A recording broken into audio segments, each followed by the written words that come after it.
সৈকত, দ্রুত গাড়ি চালাও, এমার্জেন্সি হসপিটাল যেতে হবে।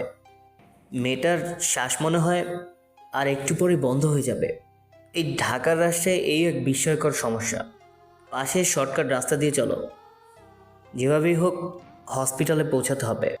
সৈকত নামে সম্বোধন করা ব্যক্তিটি গাড়ি ঘুরিয়ে শর্টকাট রাস্তা দিয়ে দ্রুতগতিতে চালাতে লাগলেন। এক পর্যায়ে বলে উঠলেন। ফ্রন্ট সিটে বসে থাকা ষাটোর্ধ্ব বয়সের লোকটি ব্যাক সিটে তাকিয়ে সাদা কাপড়ে ঢেকে রাখা একটি পুরোপুরিভাবে ঝলসে যাওয়া মেয়ের হাতের উপর থেকে কাপড়টা সরিয়ে হাতের উপর হাত দিলেন। অনুভব করে দেখলেন মেয়েটার পালস রেট খুবই হালকাভাবে চলছে। লোকটি তার হাতটি সরাতে হাতের সাথে মেয়েটির হাত থেকে আলগা হওয়া চামড়া লোকটির হাতে চলে আসলো। মুহূর্তেই লোকটির চোখ ভিজে উঠল। চোখ বুজে মনে প্রাণে আল্লাহর কাছে প্রার্থনা করলো যাতে মেয়েটা বেঁচে যায়। অপারেশন রুমের সামনে অনবরত পায়চারি করে যাচ্ছে মিস্টার আমিনুল চৌধুরী। অপারেশন রুমে ঘন্টা দুয়েক আগে নিয়ে আসা মেয়েটির অপারেশন চলছে। একটু দূরেই মিস্টার সৈকত সিটে বসে আছে। সে বারংবার তার স্যারের দিকে তাকাচ্ছে। মেয়েটার জন্য তারও ভীষণ খারাপ লাগছে। তারা যদি মেয়েটার চুল দেখতে না পেত তাহলে তো বুঝতেই পারতো না যে এটা কোনো মেয়ের বডি। পর মুহূর্তে চোখের সামনে ভেসে উঠল মেয়েটিকে পাওয়ার ঘটনাটি।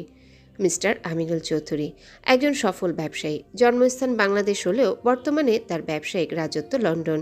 সেখানে খুব ভালোই নামডাক মিস্টার আমিনুল চৌধুরীর, আর হবেই বা না কেন। এত বছরের গড়ে তোলা বিজনেস। মিস্টার সৈকত তারই একজন বিশ্বস্ত অ্যাসিস্ট্যান্ট। আমিনুল চৌধুরী প্রায় 5 দিন আগে বাংলাদেশে এসেছিলেন। এখানে সে তার ব্যবসায়ের আরও একটা শাখা খুলতে চাইছে। সকল কাজ সম্পন্ন করে আজ বিকেলেই তার চলে যাওয়ার কথা। এত বছর পর বাংলাদেশে আসায় ভাবলেন মিস্টার সৈকতকে নিয়ে আজ সকালটা একটু ঢাকা শহরের বাহিরে কাটাবেন। সেই মনস্থে দুজন ঢাকা শহর পেরিয়ে গ্রামের রাস্তায় ধীরে ধীরে গাড়ি চালিয়ে গ্রামের সুন্দরময় প্রকৃতি উপভোগ করছিলেন। সময়টা শীতকাল হওয়ায় লোকজন খুব একটা দেখা যাচ্ছিল না আশেপাশে। যখন দুজন চারিদিকে সৌন্দর্য দেখায় মত্ত হয়েছিল তখনই তাদের নজর আটকে যায় কিছুটা দূরে ময়লা আবর্জনা ফেলে রাখা জায়গায় একটা দেহের উপর। চারিদিকে কাউকে দেখতে না পেয়ে দুজনেই সাহস করে সেদিকটা যায়। আর কাছে গিয়ে দুজনে ভয়ে চোখ বন্ধ করে ফেলে। উলঙ্গ হয়ে পড়ে আছে একটি দেহ। তবে উলঙ্গ হয়ে থাকলেও বোঝার উপায় নেই কিছুই, কারণ দেহটির শরীর পুরোপুরিভাবে ঝলসে গেছে। তবুও চুল এবং দেহের আকৃতি দেখে বুঝতে পারল এটা কোনো মেয়ের দেহ। মিস্টার আমিনুল চৌধুরীর কেন যেন হঠাৎ করে ভীষণ টান লাগলো মেয়েটির উপর। তার মনে হলো যে মেয়েটি বেঁচে আছে। সাহস সঞ্চয় করে আসতে ধীরে মেয়েটির কাছে এগিয়ে গিয়ে নাক বরাবর হাত দিল, তবে বুঝতে পারছে না নিঃশ্বাস চলছে কিনা। বুঝতে না পেরে হাতের উপর হাত দিল, আর তাতেই অনুভব করলো মেয়েটির পালস রেট কিছুটা চলছে। তিনি দ্রুত গাড়ি থেকে একটা কাপড় এনে মেয়েটিকে ঢেকে দিয়ে গাড়ির ব্যাক সিটে শুইয়ে দিল। মিস্টার সৈকতের উদ্দেশ্যে বলে উঠলেন। দ্রুত ঢাকা মেডিকেল হসপিটালে নিয়ে চলো। দোতলা একটা ডুপ্লেক্স বাড়ির গেটের কাছে মনমরা হয়ে বসে আছে সেই বাড়ির কাজের মহিলা সাহেলা বেগম। হাতে থাকা বাটন ফোনটি নিয়ে একটি নাম্বারে যতবারই কল দেয় ততবারই অপর প্রান্ত থেকে একটা কথাই ভেসে আসছে। আপনি যেই নম্বরে কল করেছেন তাই মুহূর্তে বন্ধ আছে। মহিলাটি দীর্ঘশ্বাস ফেলে বাড়িটির দিকে তাকালেন। ভেতর থেকে কর্কশ কণ্ঠে তাকেই কেউ একজন ডাকছে। কে ডাকছে বুঝতে অসুবিধা হলো না সাহেলা বেগমের। কাল সকালে যে অফিসে যাওয়ার জন্য এই বাড়ির অবহেলিত মেয়েটি বাড়ি থেকে বের হয়েছে এখন অবধি মেয়েটির কোনো খবর নেই। অথচ তা নিয়ে বাড়ির একটা মানুষেরও কোনো মাথা ব্যথা নেই। মহিলাটি যখন নিজ ভাবনায় মত্ত তখনই গেটের দারোয়ান গেটের সামনে এসে দাঁড়ালেন। এই সময় সাহেলা বেগমকে এখানে দেখে লোকটার ভ্রু কুঁচকে গেল। কি গো সাহেলা আপা, তুমি এই সময় বাসার ভিতরে না থাইকা এখানে কেন? বের করে দিচ্ছে নাকি বাসা থেকে? জামিল ভাই, পাড়ায় কথা কন কেন? কাল সেই সকালে যে অফিসের উদ্দেশ্যে মাগো প্রভার মায় বাহির হয়েছে এখনও বাড়িতে আসে নাই। আমি সেই রাত থেকে ফোন দিতেছি, তবে খালি বন্ধ কয়। কি কও আপা, প্রভা মাই তো এমন কখনো করে না। এখানে তারে যতই অবহেলা অত্যাচার থাকতে হোক না কেন, সে তো ঘুরে ফিরে বাড়িতেই আসে। সেটাই তো দেহ ভাই, বাড়ির একটা মানুষও কোনো মাথা ব্যথা নাই এই ব্যাপারে। আরও ওই ডাইনি মহিলাটা বড় সাহেবরে কয় যে দেহ মাইয়া কোন পোলার লগে আছে। আমি তো যতই কই বিশ্বাস করে না। বুঝলা আপা একখান কথা? আইজ বুঝলাম না আপন মা হইয়া কেমনে মায়ের লগে এমন করে, বাপও বা কেন এমন করে। বাড়ির মাইয়া বাকি পোলাগুলোরে কত ভালো জানে, অথচ যত অবিচার সব প্রভা মায়ের উপর। ওইসব কথা এখন বাদ দাও ভাই। আমার তো ভয় হইতাছে। কয়দিন ধরেই দেখতাম প্রভা মায় কেমন চুপচাপ থাকতো আগের তুলনায়। সময় পেলেই কাগজে কিছু একটা লেখালেখি করতো, কিছু নিয়ে খুব ভাবনায় থাকতো। কাল রাইতে আমি প্রভা মায়ের রুমে গিয়া কাগজগুলা ঘাইটটা দেখছি, কিচ্ছু পাই নাই। আমার মনে কেমন কু ডাকতাছে। ভাই মাইয়াডার কিছু হইল না তো? ডক্টরের সামনে বসে আছে মিস্টার আমিনুল চৌধুরী এবং মিস্টার সৈকত। কিছুক্ষণ আগেই ডক্টর অপারেশন রুম থেকে বের হয়ে তাদের কেবিনে নিয়ে এসেছে। দুজনের মনে প্রচুর ভয় এবং উত্তেজনা কাজ করছে। মেয়েটির কী অবস্থা এই মুহূর্তে? ডক্টর কিছুক্ষণ চুপ থেকে বলে উঠল, মিস্টার আমিনুল চৌধুরী, রাইট। আমিনুল চৌধুরী কিছুক্ষণ চুপ থেকে মাথা নেড়ে সম্মতি জানালেন। দেখুন, আপনি যে মেয়েটিকে নিয়ে এসেছেন তাকে আমাদের বাংলাদেশের চিকিৎসার মাধ্যমে সুস্থ করা কোনো মতেই সম্ভব নয়। তাকে অন্য কান্ট্রিতে নিয়ে যান। মেয়েটি বেঁচে থাকার সম্ভাবনা আপনি 5%। মানে এই মুহূর্তে এটাকে কোমা বললেও সারে না। মানে মেয়েটির নিঃশ্বাসও ঠিকমতো চলছে না। যতটুকু বোঝা যাচ্ছে যে মেয়েটির বয়স আনুমানিক 19 বছর। তাকে পর্যায়ক্রমে গণধর্ষণ করা হয়েছে। তারপর হয়তো হয়তো শরীরের প্রতিটি জায়গায় তাকে ছুরি দিয়ে আঘাত করে পুরো শরীরটা বিকৃত করে ফেলা হয়েছে। গোপন অঙ্গ দিয়ে পেটের ভিতরে বিভিন্ন অস্ত্র চালানো হয়েছে। আর তারপরে হয়তো পুরো শরীরে অ্যাসিড ঢালা হয়েছে। মেয়েটি যে এখনো 5% জীবিত আছে, এটাই অনেক। মেয়েটিকে দেখে আমি একজন ডক্টর হয়ে শরীরের দাঁড়িয়ে গিয়েছিল। আপনারা দ্রুত তাকে অন্য দেশে নিয়ে চিকিৎসার ব্যবস্থা করেন। বাকিটা একমাত্র উপরওয়ালার হাতে। আমিনুল চৌধুরী কিছুক্ষণ চুপ করে থাকলেন। চোখের সামনে ভেসে উঠল একটা মেয়ের হাসি মাখা মুখ। কানে ভেসে আসছে একটা শব্দ। চোখের কোণ বেয়ে গড়িয়ে পড়ল এক ফোঁটা জল। দ্রুত চোখের পানি মুছে ডক্টরের দিকে তাকিয়ে বলে উঠল, সবটা ব্যবস্থা করুন ডক্টর। একটু পরে লন্ডনের ফ্লাইটে আমরা উঠছি। ডক্টর সম্মতিসূচক মাথা নাড়ালেন। সৃষ্টিকর্তা যাকে বাঁচিয়ে রাখতে চায়, শত বিপদ তার উপর দিয়ে বয়ে গেলেও সে বেঁচে যায়। সৃষ্টিকর্তা তাকে কোনো না কোনো মাধ্যমে ঠিকই ধরনের আলো পুনরায় দেখার সুযোগ করে দেয়। মিস্টার আমিনুল চৌধুরী দ্রুত গতিতে গাড়ি থেকে নেমে হসপিটালের ভিতরে হাঁটা ধরলেন। যাকে বলা যায় কিছুটা দৌড়ে দৌড়ে হাঁটছেন। সমস্ত শরীর তার ঘেমে একাকার হয়ে আছে। হাঁপিয়ে উঠেছেন, তবুও দ্রুত গতিতে হাঁটছেন। তার পিছন পিছন দৌড়ে আসছে মিস্টার সৈকত। একটা কল আসার পরই তার স্যার অফিসের গুরুত্বপূর্ণ মিটিং স্থগিত করে যেন হাওয়ার বেগে হসপিটালে এসেছেন।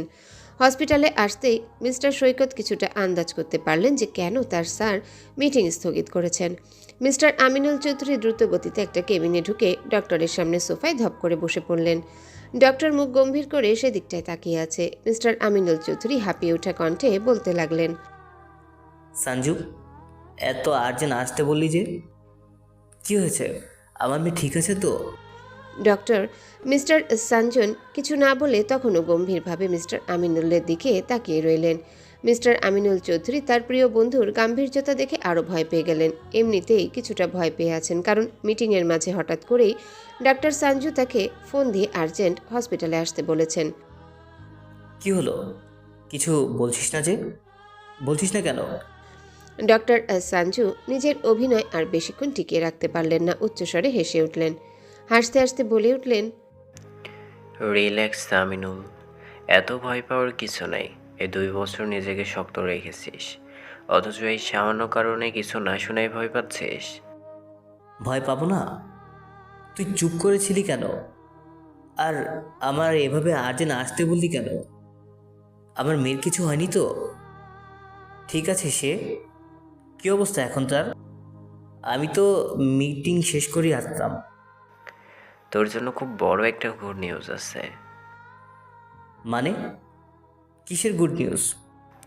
তোর এই 2 বছরের অমূল্য চেষ্টার বিনিময়ে অমূল্য প্রাপ্তি। মানে? খুলে বল, এভাবে কথা না পিছিয়ে। ডক্টর মিস্টার সঞ্জু কিছু না বলে মিস্টার আমিনুল চৌধুরীর হাত ধরে কেবিন থেকে বের হয়ে কিছুটা হেঁটে অন্য একটা কেবিনে ঢুকে পড়লেন। চোখের ইশারায় মিস্টার আমিনুলকে সামনে তাকাতে বললেন। মিস্টার আমিনুল চৌধুরী কিছু না বুঝে সামনে বেডে তাকাতে স্তব্ধ হয়ে গেলেন। চোখ দুটো যেন মুহূর্তে স্থির হয়ে গেল। কানে যেন ভেসে আসছে বারবার একটাই শব্দ, কারো হাসি মাখা মুখটি যেন চোখের সামনে ভাসছে। মিস্টার আমিনুল চৌধুরী দ্রুত বেডের পাশে বসে ঘুমিয়ে থাকা মেয়েটির হাত পাকড়ে ধরলেন। হাতে অসংখ্য চুমু খেতে লাগলেন। চোখের পানি মুছে ঘুমিয়ে থাকা মেয়েটির মাথায় হাত বুলিয়ে দিতে লাগলেন। অস্পষ্ট স্বরে বলে উঠলেন, আমার মেয়ে ফিরে এসেছে, আমার আনমু বেটিয়া ফিরে এসেছে। ডক্টর সঞ্জু বন্ধুর কাঁধে হাত রাখলেন। কিছুক্ষণ এভাবে যেতেই আমিনুল চৌধুরী নিজেকে স্বাভাবিক করে ডক্টর মিস্টার সঞ্জুর পানে তাকালেন। ডক্টর সঞ্জু বন্ধুর উদ্দেশ্যে বলে উঠলেন, সৃষ্টিকর্তার অশেষ রহমতে আমিনুল মামুনির মুখের আদলে এই মেয়েটির মুখে সম্পূর্ণ মিলে গেছে। যেটা নিয়ে আমাদের সবার মনে যেই ভয় ছিল সেটা কেটে গেছে। এই নিয়ে এখন আর আমাদের ভয়ের কিছু নেই। সার্জারি নিয়ে ভবিষ্যতে আশা করি আর কোনো সমস্যা হবে না। মেয়েটির শরীরের কিছুটা রেসপন্স করেছে। আমরা আশাস্বরূপ বলতে পারছি যে খুব দ্রুতই মেয়েটি কোমা থেকে ফিরে আসবে। তবে আগের কিছু মনে থাকবে না বলে আমরা নিশ্চিত। বাকিটা কোমা থেকে ফিরে আসলেই বোঝা যাবে। আমিনুল চৌধুরী কিছুক্ষণ চুপ থেকে বলে উঠলেন, মনে না থাকাই ভালো। আনমুল আমার মেয়ে, আমার মেয়ের পরিচয় থাকবে। পেরিয়ে গেছে আরও প্রায় সপ্তাহখানেক। আমিনুল চৌধুরী কেবিনে থাকা চেয়ারে বসে ফোন স্ক্রল করছেন। কিছুক্ষণ আগেই তিনি এখানে এসেছেন। এটা তার রোজকার কাজ। অফিস শেষে মেয়ের কাছে এসে কিছুক্ষণ থেকে যান। মাঝে মাঝে দেখা যায় রাতটাও এখানেই কাটিয়ে দেন। এই 2 বছর বলতে গেলে প্রায় প্রতিদিনের আসা যাওয়া হসপিটালের স্টাফগুলো যেন চিনে নিয়েছেন মিস্টার আমিনুল চৌধুরীকে। আজ অফিসে কোনো কাজ না থাকে একটু দ্রুতই আসলেন। হঠাৎ একটা চিকন মেয়ের কণ্ঠস্বর তার কানে ভেসে আসলো, যেন মেয়েটি গোঙাচ্ছে। চারিদিকে তাকাতেই সামনে চোখ আটকে গেল। বেডে শুয়ে থাকা মেয়েটি চোখ বন্ধ করে মাথা নাড়াচ্ছে আর গোঙানির আওয়াজ তার থেকে আসছে। মিস্টার আমিনুল চৌধুরী কী করবেন বুঝতে পারলেন না। স্থির হয়ে দাঁড়িয়ে রইলেন। তার মেয়ে কোমা থেকে ফিরে এসেছে। মেয়েটার গোঙানির আওয়াজ পুনরায় কানে আসতেই আমিনুল চৌধুরী ডক্টর বলে চিৎকার দিয়ে উঠলেন। ডক্টর মিস্টার সঞ্জু ঠিক সেই মুহূর্তে কেবিনে আসছিলেন। বন্ধুর চিৎকার শুনে দ্রুত পায়ে কেবিনে আসলেন। বেডে তাকিয়ে মেয়েটিকে কোমা থেকে ফিরে আসতে দেখে দ্রুত আরও কয়েকজন ডক্টরকে ডেকে নিয়ে আসলেন। ডক্টররা মেয়েটিকে চেক আপ করে দ্রুত রুমের সকল আলো নিভিয়ে দিলেন। আলো নিভিয়ে দিতে মেয়েটি আস্তে আস্তে চোখ খুলে চারিদিকে তাকাতে লাগলো। এক পর্যায়ে বাম সাইডে এতজন পুরুষকে দেখে যেন ও কিছু একটা ঝাপসা চোখের সামনে ভাসতে লাগলো। মেয়েটি মাথা ধরে চিৎকার দিয়ে উঠল, বারবার একই কথা বলতে লাগলো, আমার কাছে আসবেন না, আমায় ছেড়ে দিন, দূরে যান, দয়া করে ছেড়ে দিন আমায়। মেয়েটির অস্বাভাবিক আচরণ দেখে মিস্টার আমিনুল চৌধুরী দ্রুত মেয়েটার নিকট আসলেন। মিস্টার আমিনুলকে নিজের কাছে আসতে দেখে মেয়েটি যেন আরও অস্বাভাবিক হয়ে উঠল। মিস্টার আমিনুল মেয়েটাকে নিজের সাথে জড়িয়ে নিয়ে বলে উঠল, আমি আমি তোমার বাবা। বাবা, কেউ কিছু করবে না। এই দেখো, আমি ওদের দূরে সরিয়ে দিয়েছি। এই বলে আমিনুল চৌধুরী ডক্টরদের ইশারা করতে ডক্টররা কেবিনের একদম শেষ প্রান্তে চলে গেলেন। মেয়েটি ডক্টরগুলোকে দূরে যেতে দেখে যেন হঠাৎ কিছুটা শান্ত হলো। আমিনুল চৌধুরীর সাথে একদম লেপ্টে রইল। লোকটার শরীর থেকে যেন বাবা বাবা গন্ধ আসছে। মেয়েটার কাছে নিজেকে সেফ লাগছে। ডক্টর মিস্টার আমিনুল চৌধুরীকে চোখের ইশারায় হাতে থাকা ইঞ্জেকশন দেখালেন।